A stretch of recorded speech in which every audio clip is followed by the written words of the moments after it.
I'd love to give a little bit of introduction to the around the table as well, right before we dive in.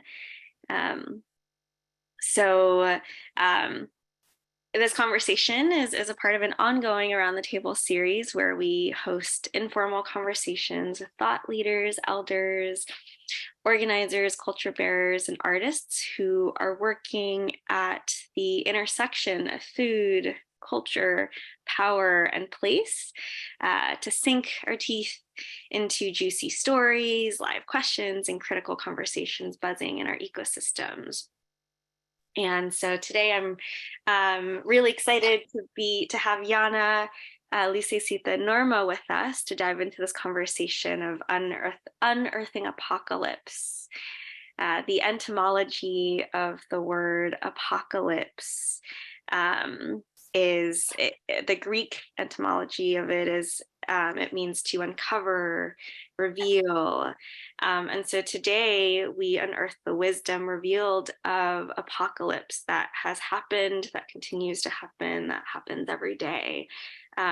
Specifically from folks from island nations and communities, Hawaii and Puerto Rico, and also the Philippines as well, with Yana facilitating, that continue to grapple with the reverberations of environmental, economic, and imperialist apocalypse. And so today we learn from them around culturally rooted approaches to food, land, and movement work to seed more liberatory and thriving futures for us all. Thank and you. So, yeah, Yana, if you want to introduce Norma and Lucecita. Of course. Thank you so much, Fuiling. I am so excited to introduce Norma Wong. Pronouns are he, her, and we because there's no gender pronoun in Native Hawaiian language. Norma Wong is a teacher and thought partner. She is the abbot of Anko'in, an independent branch of Chosen-ji. She serves practice communities in Hawaii, across the US, and in Toronto and Canada. Among her areas of teaching, waging peace, I love that, leadership and strategy in the 7 generations context.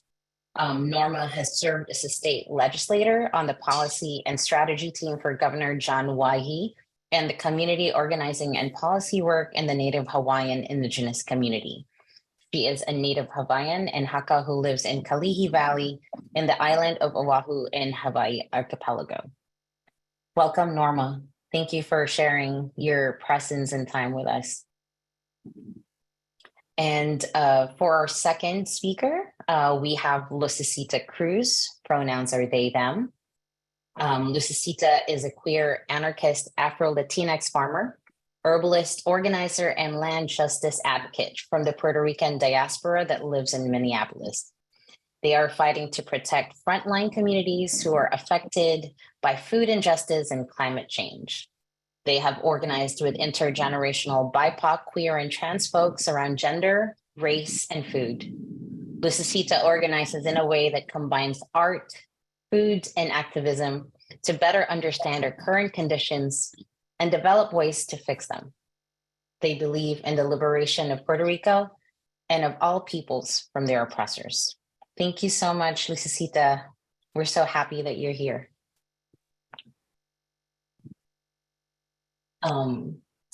I would love to invite both of you to set the table. We have a practice of either offering a poem, a song, or a ritual, prayer, breath work. It's really up to you how you want to set the table for today for unearthing the apocalypse.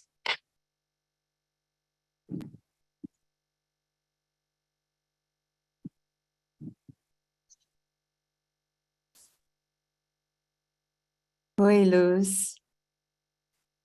How are you? Hi.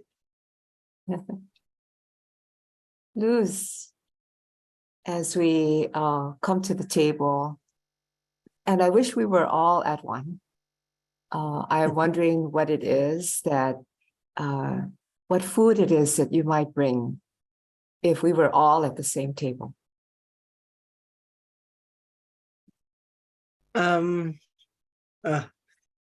Is that a question you want me to answer? I have been thinking about this, the setting of a table. And although it is possible that I could have brought a poem, or I have brought a song or a chant from my people, I would have loved to have all of us been at the same actual table, in which case it would be obnoxious to not bring food, but to only eat the food that others might bring. So I know that you are an island person and you too would be bringing food.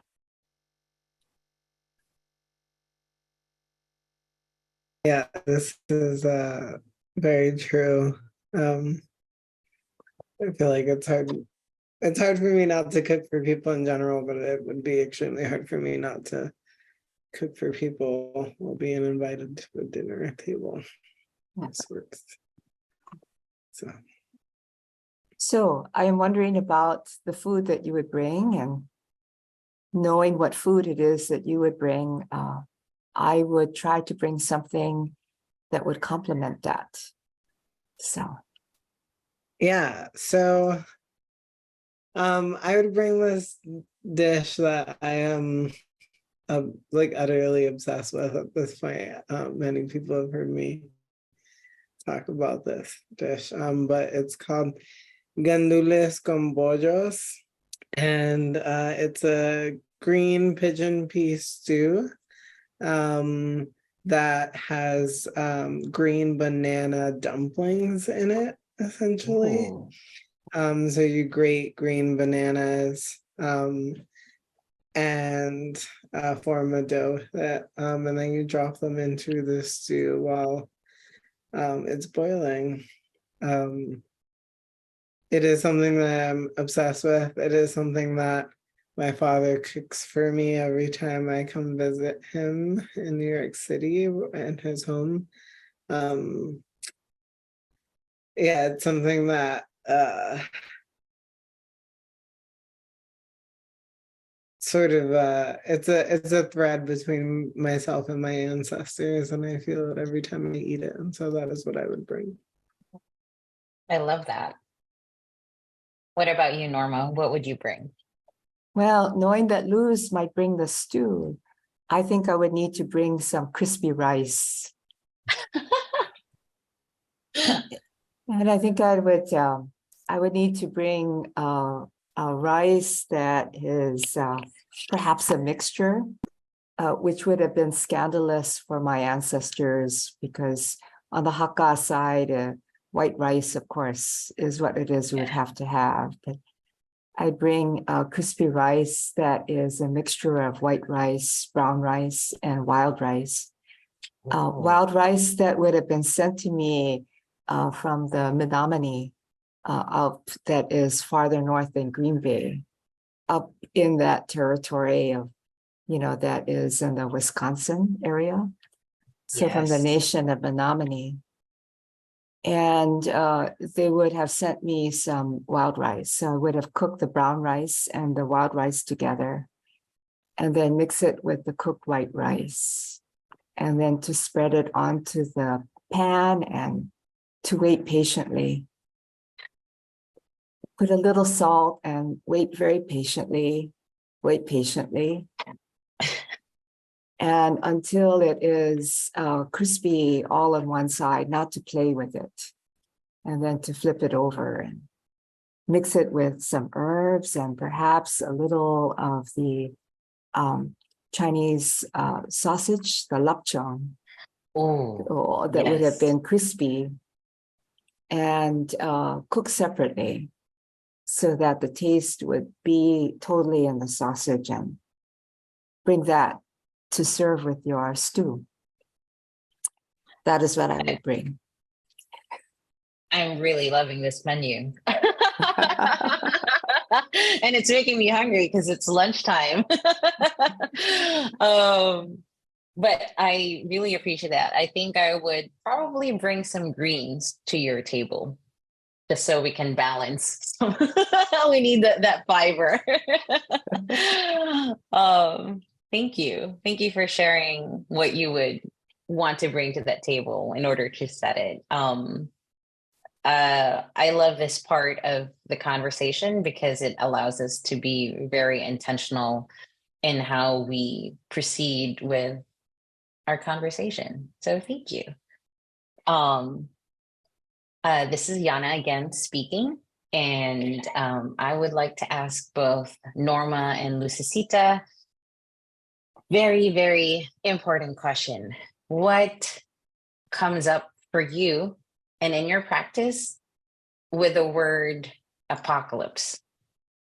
How does that fit in? How does it settle? Like, what feelings come up, or what, mind movies are coming up for both of you? You can start. Let's start with Lucecita, please.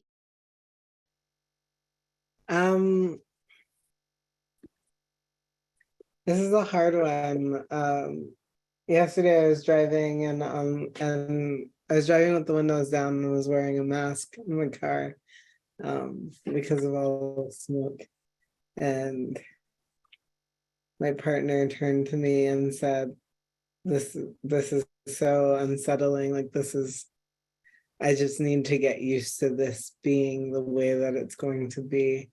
Mm-hmm. And I turned and said, I don't want to get used to this. I don't want this to be my new normal. And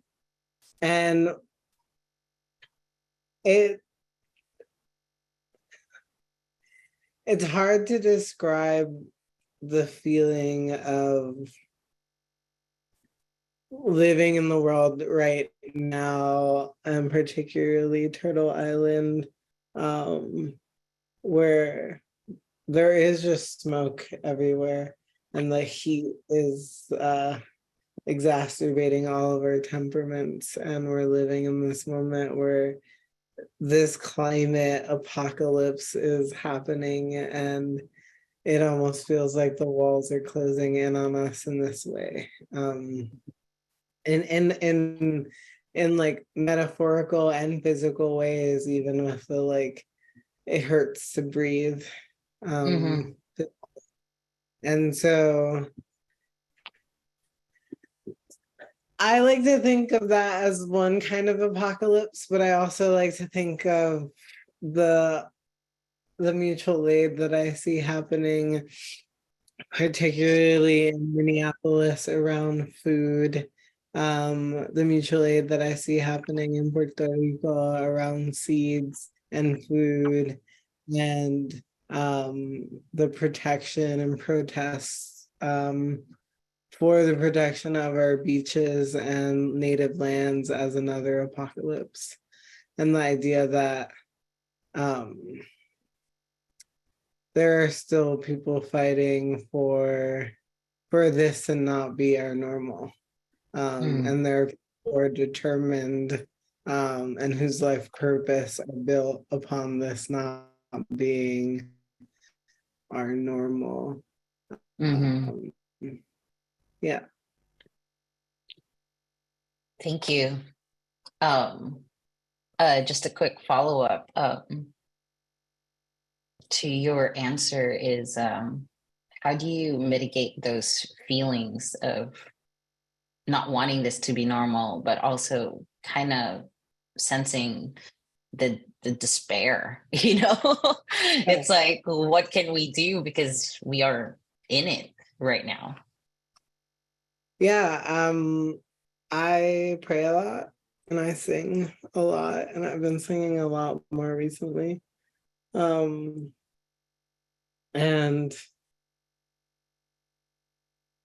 I think of future generations, and I think of both past and present. Like, I think of people who are coming before us, who came before us, and people who are coming after us. And I just hold out hope. I think for me, having hope and faith in my comrades, in the people who are doing the work, is crucial for me to even continue doing this work. because it's really hard to continue when you feel like you're the only one doing it, right? So yeah, and I also just let myself feel, like, yeah, it feels like the walls are closing in. And I think us ignoring that is not going to benefit us in any way, shape, or form. I think living in that feeling and letting those feelings move through our bodies and creating a somatic practice in which that can happen is like crucial to us living in this world. Thank you. I love that somatic practice, moving your bodies in ways that can kind of release that tension and those feelings. What about you, Norma? How does the apocalypse feel for you, or what comes up when you hear the word apocalypse?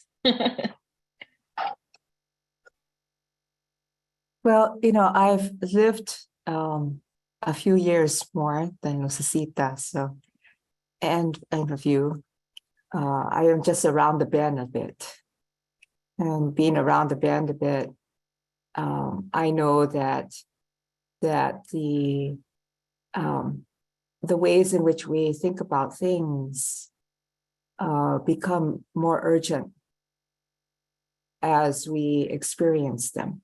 And right now, this particular moment that's happening with Mother Earth is increasing, and it is making itself known, and it is unveiling itself, which is a large part of what apocalypse is. The title of this talk was so interesting because it is actually a double entendre, right? It is an unearthing of the unearthing. Yes. And it is good to see when whatever it is that we thought was so can no longer stand by itself, and that we need to have many of us answer the call. Hopefully not so much as individuals, but as collective humanity. And that is what the times call for. I'm also aware that the circumstances of the times, the difficulty of the times might make people collapse into their own shell and to try to just save themselves, and to hoard, and to steal, and to do those kinds of things. And we see those things happening around us at the same time as the beautifulness of people coming together to be of family with each other, whether they're related or not. And it's a time when we need to really choose, right? Which part of our humanity will we arise to? These are things that I might think about on occasion, but mostly what I'm thinking about is my next meal. Right? It's what will I what would I make that will be both delicious and also use what it is that I have, that is only indulgent because I have spent the time, not because I have tried to make something that is, decadent as a result of it being too much, right? But decadent only because I have spent the time to make it delicious. So these days I have found the preparation of food to be very important, right? That I don't skip that step. If this is to be my only meal, right? May I take care in making it. I love that. I love the intentionality, and it's almost like a ritual, in making the food. And it's kind of sad because it's like, when you think about the apocalypse, most of the time it's like, oh my God, this is the last time I'm going to be able to do something like this, or if it's going to be the end of the world, quote unquote, then we have to do everything that we need to do in order to say that we have fulfilled, felt fulfillment in our lives. And I remember talking to you in our calls, and you had imparted this quote that has really stayed with me, which was practices and principles.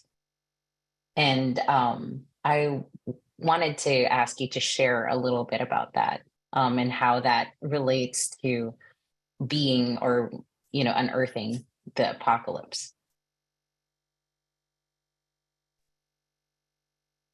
Well,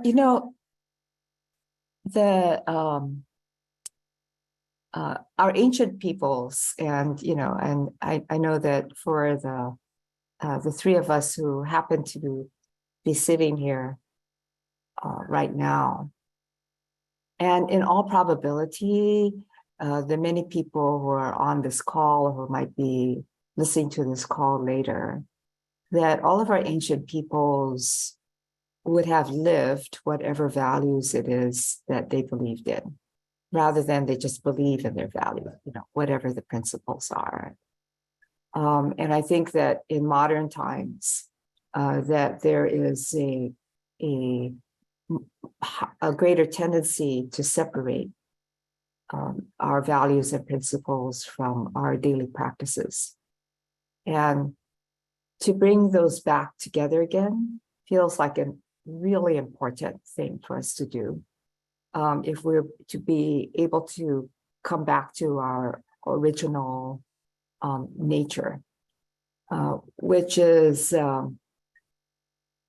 it feels like a paradox worth stepping into, which is, as everything feels like it's going to collapse or move in on us, that we come back to our original nature, and we practice bringing Earth back to its original nature too. I mean, we really practice that. We don't take more water than we need, that we share the water, that we keep the water clean, that we not only believe that water is life, but we practice every day as if we not only depend on that, but we'll return life to water.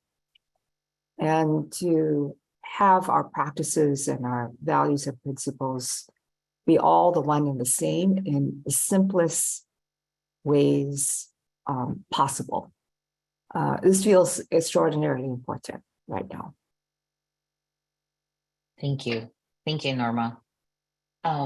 Luce, I also want to ask you kind of the same question, but like, how do you, or what practices and principles do you use to prepare for the apocalypse, but not just for the apocalypse, but for the aftermath of the apocalypse within yourself and within your community and your loved ones? I am a believer of, I believe that we have all of the tools that we need in order to survive this. I think that much like how do we prepare for the apocalypse I think we need to start with the apocalypse in ourselves. We need to start with the unearthing of these practices and unearthing of these methods of survival that have existed well beyond us, whether it's like surviving colonization and the persecution of your oppressors, or surviving homophobia and racism and various like state structural oppressions that exist or if it's surviving with the land and learning how to like create sustenance for ourselves with it, and learning how to like nurture it in that as well, and like have this symbiotic relationship. I think it starts with us first. Like, we have all these tools, they're in our DNA, they're in our genetic makeup, and learning how to come back to the land and learning how to develop these things for the survival of everyone is incredibly important. And I think for me, it's about a lot of it. I have the song pulled up actually on, like, I have the lyrics of the song pulled up on my computer right now, and there's just a couple words that it's called Drops of Water, by this person named Dana Lyons, who is a big environmentalist, and the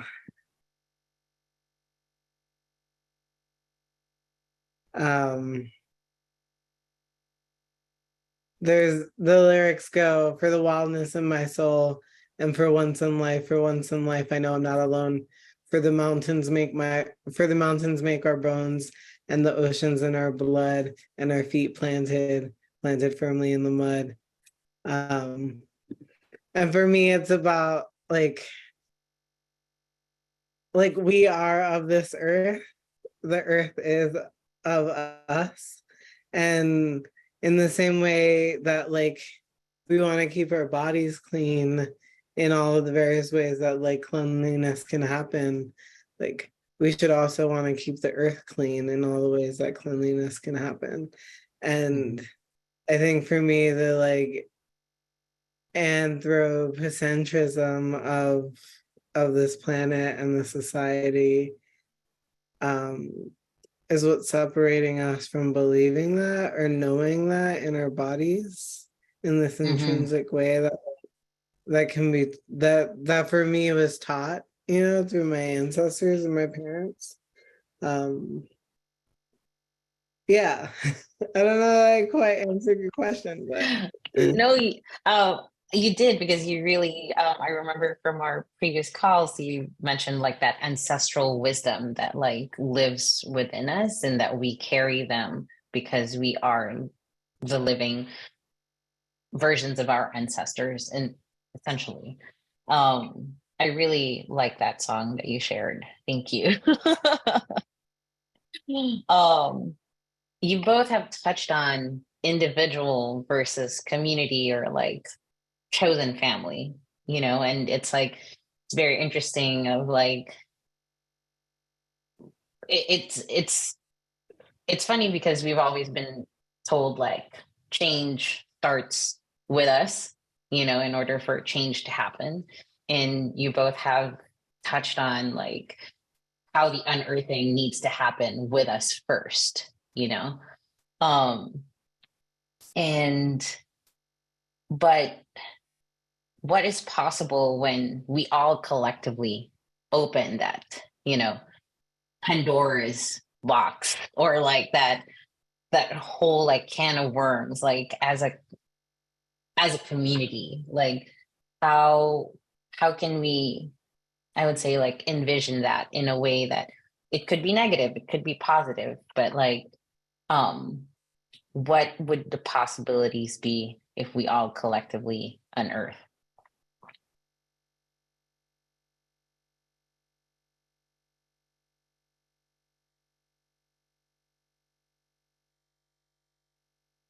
You have to say which one of us should talk, because otherwise Luz and I are going to sit here and we're gonna make eyes at each other. I can see you making eyes at each other.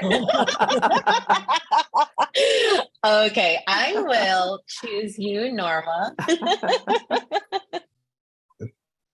Okay. I'm so busy making eyes, I don't know what you asked. So ask the question again. I know it was a pretty long-winded question, but the essence of it is like, what are the possibilities when we collectively unearth?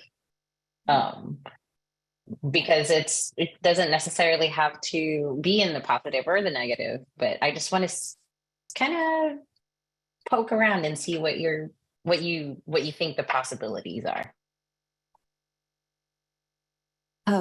I know that there are people who are part of this conversation who are right now sitting in places around the globe. You know, I saw Geneva, saw some other places, and it's important for us to understand that when we talk about, we have a tendency to think about people being of the people of whatever the place it is that we happen to sit in at the moment.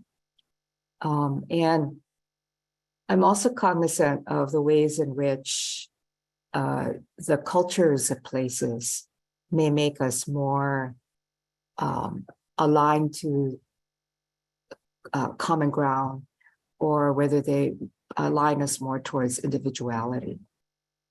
And I think of the individuality as not being a great thing with respect to the march of civilization. The country called the United States is sort of has brought that individuality to a particular place, but I don't think that it is alone among countries. This notion of the striving that you might do as an individual, you know, in the work of any kind of transformative work, it is work that you have to do yourself. It cannot be done by others. But what do you do that for? Do you do that for your own comfort, for your own well-being? Do you seek your comfort in exclusion of another person? If you're going to train hard, practice hard, towards what end? You know, that how you answer that question, whether you say it's for me, or if you'd say it's for us, and who do you define as us, makes a really big difference. And so we have that paradox, which is, you know, I do a lot of meditation and in different forms. That's a large part of my practice. If I'm going to sit in meditation, clearly I can't have someone else sit for me and, you know, check my box. You know, I can't go to the store and buy meditation that will be done by someone else who will sub in for me. And this is something that I have to do for myself. But the quality of my meditation would be really different if I sit and everything about my sit is only for me. It will be much smaller. It will be, you know, something that my teacher thought was disgraceful. You know, that I would be a stone Buddha, navel gazing, right? And if that's the case, I might as well go and buy the stone Buddha out of a garden shop and put it in my garden, and that's enough for the day, right? Yes. You know, and we have whole industries that are built on that. There is a thing that you could buy, and you could put it in your garden, and you don't even have to garden. You could have somebody else make the garden for you. And when you were tired of the garden, they could take it out and they could plant something else. And so this is part of towards what end and for whom. And the for whom for the we to be as big as possible, and for the we to include other beings other than humans, and for the we to include, you know, the rocks and the trees and the beings that only in certain contexts are not sentient. but in other contexts are entirely sentient, right? To expand that awareness, especially in a time of collapse, to really question when we say the words common cause or common ground or common good, how wide and broad and specific are we about that? I think really matters. It really matters. A lot of what it is that is being litigated these days that makes collapse much more violent is the way in which we tend to try to save ourselves when things collapse. And when we say ourselves, we get smaller and smaller in terms of how we define that. That's not to say that we shouldn't pay really strong attention to our people, whoever it is that we say our people, maybe. But I would say look to the strength of our people and look to the strength of the gifts of our people, to the wisdom of our people. And if we are strong and we are wise and we are worthy of this moment, then we have gifts to bring to other people as well. Well, we have hidden gifts that are worthy of sharing, and that when we share those gifts, that those gifts will multiply. Because if we're only doing things for ourselves, then the nature of that is it gets smaller and smaller and smaller. So, somewhere between 1 a.m. and 1:30 in the morning, this is something that I might think about. But mostly I think about the next meal I'm going to prepare. I mean, you've been dropping a lot of nuggets of wisdom. Just I love hearing you talk and just share. I will be meditating on those words, like expanding the awareness, I love that. Thank you. What about you, Lucecita? Question for Norma. I'm curious. You said if we are strong and wise and worthy, and I'm curious as to how you define whether or not we're worthy, and what where does that come from? Because I'm very curious about that.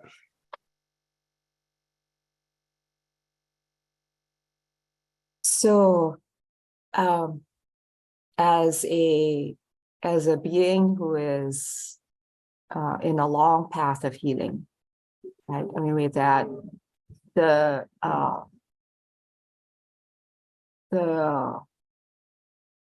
miracle of being a human is that when you are born, you are entirely whole and perfect, right? So, each baby, no matter what that baby is, of whatever being that is, so whether you're human or not, but let's just take humans. As a human being, you're born whole, and then there's this way in which the world can feel like a conspiracy to remind you that you're not. And until you may get to a place where you are totally unworthy even to yourself. And there would have been many justifiable reasons for this place of unworthiness that would have been imposed upon you by other cultures and people's violence that occurred even before you were born. and it'll just come upon you in all of these ways. And I think of healing in this way is that although we must support each other, and that is the that support is fiercely required. That all transformation, that part that heals the spirit of who it is we are, is within us when we are born. And to uncover that part and to come and connect with that again. That even if there is all kinds of other healing yet to be done, that is the place of worthiness, right? The place of worthiness. And so the more that we can connect with that and to manifest that, the more indestructible that we become, impervious to the whatever it is that people might throw at us, which just doesn't mean that which they throw is worthy of them or worthy of society, or is not an injustice that should be righted. I mean, like all of that work is required, but we become indestructible when we connect with the essential wholeness of who it is that we were when we were born, and we carry that. And in that place, total worthiness. I think that this is not a pull ourselves up by the bootstraps kind of shit, if we could say that on live Zoom. Yeah.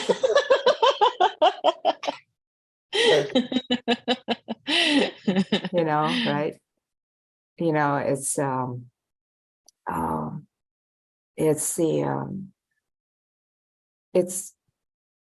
It's like interrupting, the many voices that are blathering about, or whispering or conspiring, and just interrupting that. Yeah. I mean, I asked that question and I was curious just because of, I think so often when we talk about preparing our quote unquote communities, right, whatever that looks like for climate change. And I talked to you a bit about this, Yana. Like we talk about worthiness in the context of a hyper capitalistic idealization of what physical energy, mostly physical, honestly, at least in my experience, what physical thing can this person contribute to our community that makes them worthy, and therefore deems that someone who should survive the apocalypse, right? Because we're not talking about my brother who is in prison right now, we're not talking about the millions and millions of bodies that are incarcerated, whether it is in the US prison system or ICE detention centers. We're not talking about especially in communities of color and BIPOC communities, we're not talking about lower class, poor white people. We're not talking about people that exist in these marginalized categories, but don't under a hyper capitalistic lens, don't necessarily have anything to quote unquote contribute to our society and our communities. And so I was just I wanted to not that I think that you were saying that at all whatsoever. I just was more curious about diving into the worthiness aspect of who becomes a part of our communities, who gets to survive this, right? Because to the for lack of a better, to the 1%, like we don't get to survive this. Like we don't deserve to survive this, right? And if we do, it's solely to contribute to like have our labor and our lives exploited so that they can live comfortably in this apocalyptic world. And so yeah, it's I think a lot about communities. I think a lot about what kinds of communities, what people mean by community, and the ways in which that like communities can be interrupted by our traumas, and are like, and the fact that healing is just not linear. Yeah. There are 4 children in the Colombia jungle survived 40 days with 6 pounds of farina and cassava flour. The youngest was an infant and the oldest 13, right? And their ability to do that was because, among other things, that they stayed with each other. Right? None of them like ran off to try to save themselves. They knew that the 4 of them, as adults, they may not have survived. Which is an interesting thing. But they that the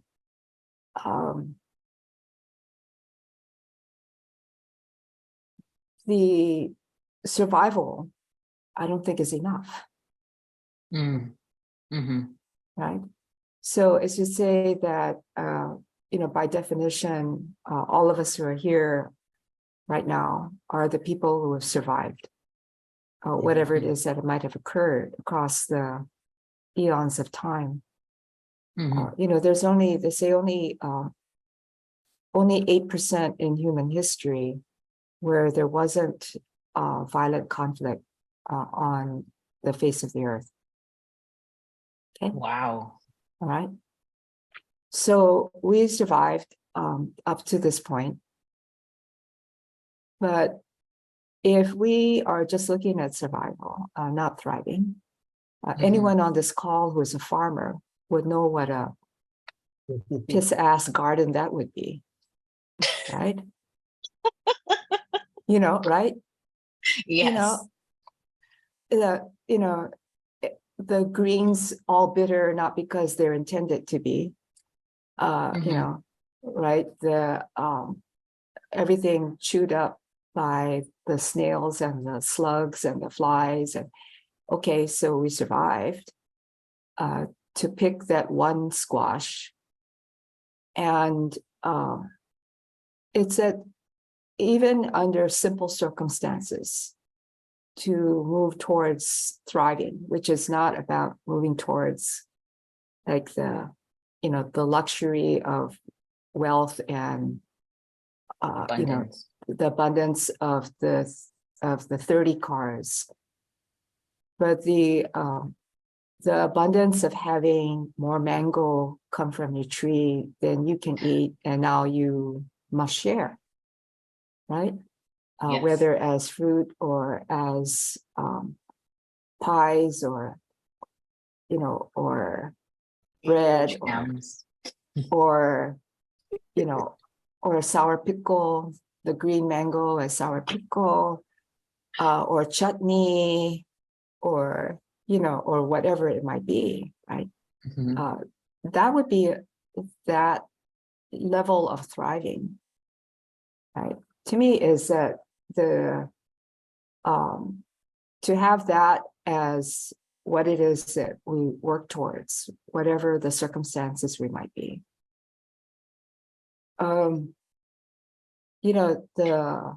health of our people is something that is going to have to occur because we work on it on a community basis, right? It's the nature of health requires there to be both practitioners and places and medicines and a combination of modernity as well as whatever we have brought forward from our grandmother's grandmother.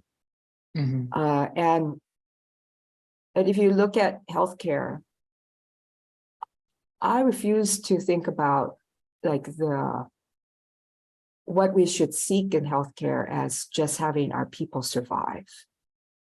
I don't want, I don't want more dialysis machines to be a signal of our community's success. Yes. Right? More emergency rooms that people can go to as being the ultimate of what it is that we work towards. And so this part of the relationship of thriving and moving beyond survival is, to me, an important principle to work towards, important movement work. I feel like it's a both and for me though. And I say this as an individual who is diabetic and literally cannot live without insulin. Like access to more insulin would be great and would contribute to my thriving. And also like access to like land would also contribute to my thriving, and land that is healthy. And so for me, I think we've come to a point where like there is no going back, but it doesn't necessarily progress forward in a way that like, that lifts up the medical industrial complex, but also does like create access for people who at this point in our history literally cannot like live and survive without these things. So yeah, for me, it's a both and I also think about like thriving and survival as like, I don't think there isn't a linear like trajectory for either of those things. I don't think that like first we achieve survival and then we reach thriving. I think that they can exist in the same space with each other, because like when you're talking about like the kind of abundance of too many mangoes on your tree like that you have to share with your neighbor. I'm like, I was just in Puerto Rico. I'm like, that was my life. Like that was my life, right? And at the same time as like having to share, like needing to share mangoes with people or do chutneys or mango butter and like all these things, there's literally like people protesting on beaches because they're being sold off to like capital investors and privatized. And the native people of our land like don't have access to those beaches anymore, or like the caves that people have had ceremony in. And so for me, it's all these things are happening at once, and there isn't sort of like a linear trajectory towards any of them. We're kind of in this spiral almost of how they happen, when they happen, and like what happens. I'm in abundant agreement. I love that. And it's interesting because with our talks before, you have shared that we are actually living in the apocalypse. Like the apocalypse is now, like it's not somewhere in the distant future. Like we experience the unearthing every day. I guess in closing, what can you share about, or at least like impart some sort of ancestral wisdom towards, because I've always thought of the apocalypse as like almost like the balance of death and life, because after one thing, there's always the beginning of another. Like that's just the way nature works. It's like something dies, the decomposers come in, and then it brings life, and there's always new life. And I guess my invitation is for you to share something that our listeners can ponder on in terms of shifting that perspective of the apocalypse from kind of like all the things that we have discussed that were like despair inducing and wanting to have a very good nourishing meal after that. You know. We can start with you, Norma.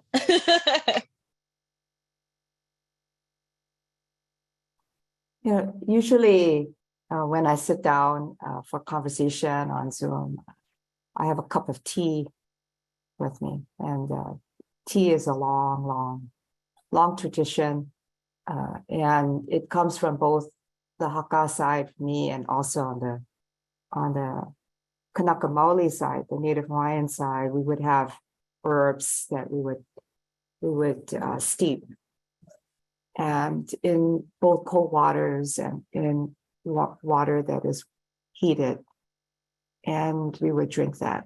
But these days, mostly I sit with water to not take the water for granted, to drink it with gratitude, to not waste it, to do what I can to return water, to give water, to not hold water back from that which needs water, which is also the water that is within me as a human. I, like many others, are mostly made of water.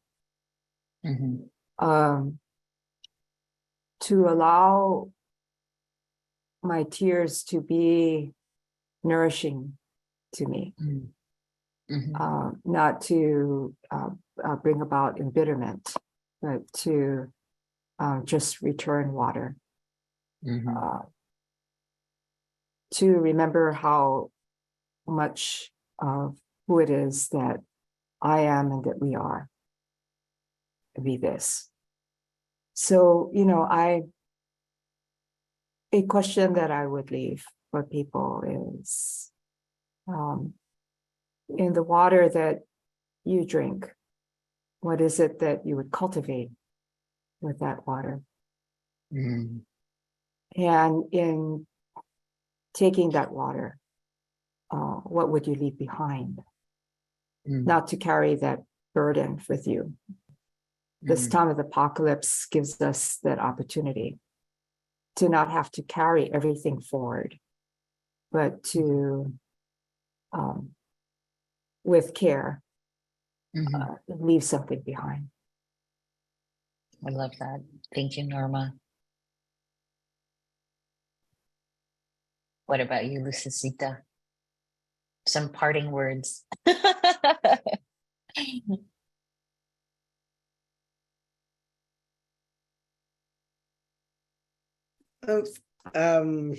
Like Norma summed it up for both of us, but I think for me, I want to ask people to create a practice of who is in your community, like know who is in your community, and thinking about who you're leaving behind, who is not included in that, and then figuring out how to like shift and change your praxis so that those people are also included. Because I mean, it's been said over and over and over and over again, but like our collective liberation is built on the liberation of each other's. And so like, I think for me, it's about figure out who you're leaving behind in your apocalypse and learn how to incorporate them into your community so that everyone is thriving and surviving. I love that. Thank you. Thank you so much.